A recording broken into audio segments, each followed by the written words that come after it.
my name is Angelica Stevens, and this is my speech on your privacy and the internet. Imagine a time when you Googled an awkward question that you were too embarrassed to ask anyone. You probably thought that when you deleted the browsing history, it was like it had never happened. Little did you know that someone out there has a permanent copy of everything you search readily available for their use, regardless of whether or not you keep the information on your computer. You are probably waiting for me to say that a third party storing your internet browsing history is some sort of sick, twisted joke. While I wish I could say that, the sad reality is that everyone's privacy is constantly being invaded. No matter what you search or what websites you visit, it all is being stored in a database, and that's not where it stops. I'm sharing this information with you not only to inform you, but to show you that internet privacy invasion is something serious that needs to end. If we all work together, then we have a great chance of reversing this monstrous cycle. I am currently enrolled in a journalism mass communications ethics course, which is where I first heard about the fact that our privacy is being exploited.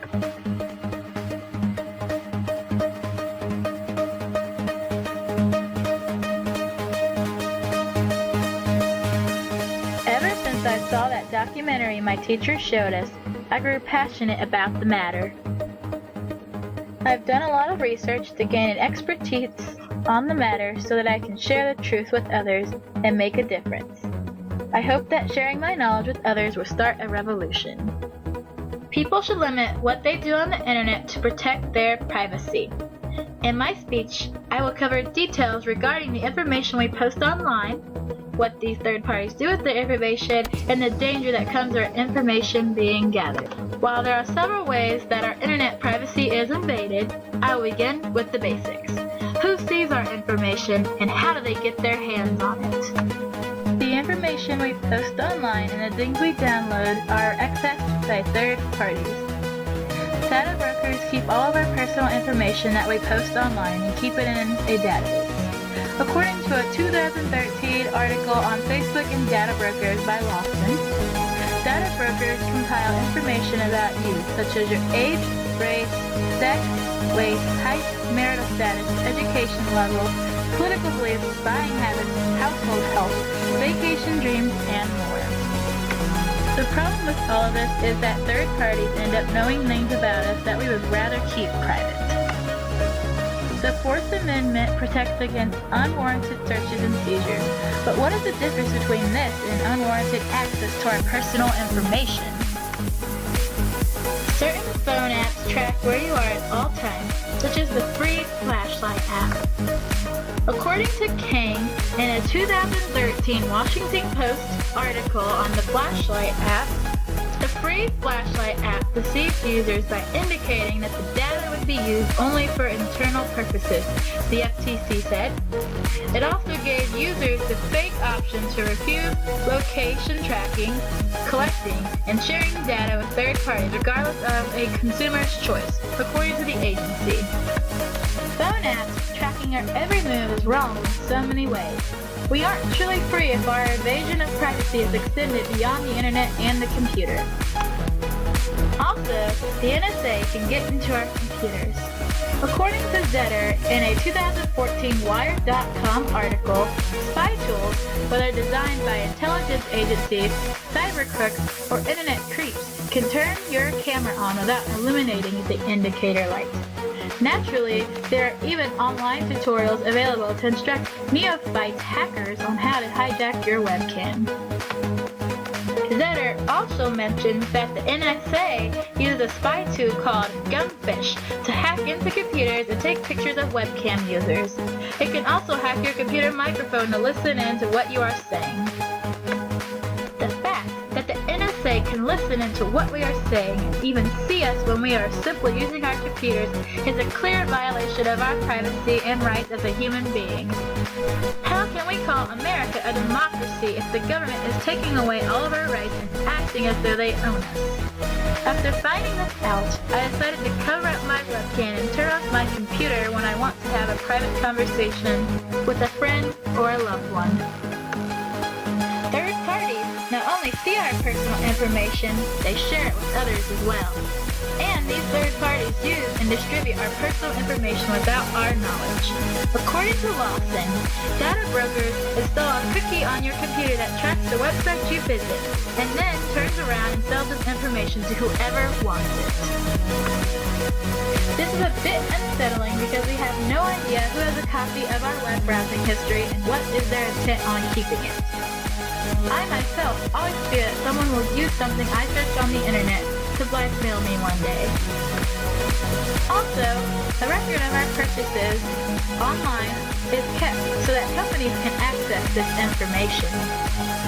According to a Consumer Reports Money Advisor article in 2009, the MIB Consumer File Database is maintained by the MIB Group, a consortium of 470 U.S. and Canadian companies that sell life, health, disability income, critical illness, and long-term care insurance. The two other companies, Milliman and Ingenix, compile your prescription drug history from databases maintained by pharmacy chains and prescription benefit managers, and sell IntelliScript and MedPoint reports to insurers. Our medical records are supposed to be protected by HIPAA, but this is not the case when several insurance and pharmaceutical companies have access to our medical purchases without our consent. I personally think it should be illegal to keep a record of our medical online purchases so that we can keep our medical information private the way it was meant to be. Facebook is also guilty because they give away our personal information. Facebook sells the information we post to advertisers so that they can better target us. Since our personal information is being collected and sold to a vast amount of organizations and companies, the question remains, is it safe? With so much information being collected on us, there is a risk that we are in danger.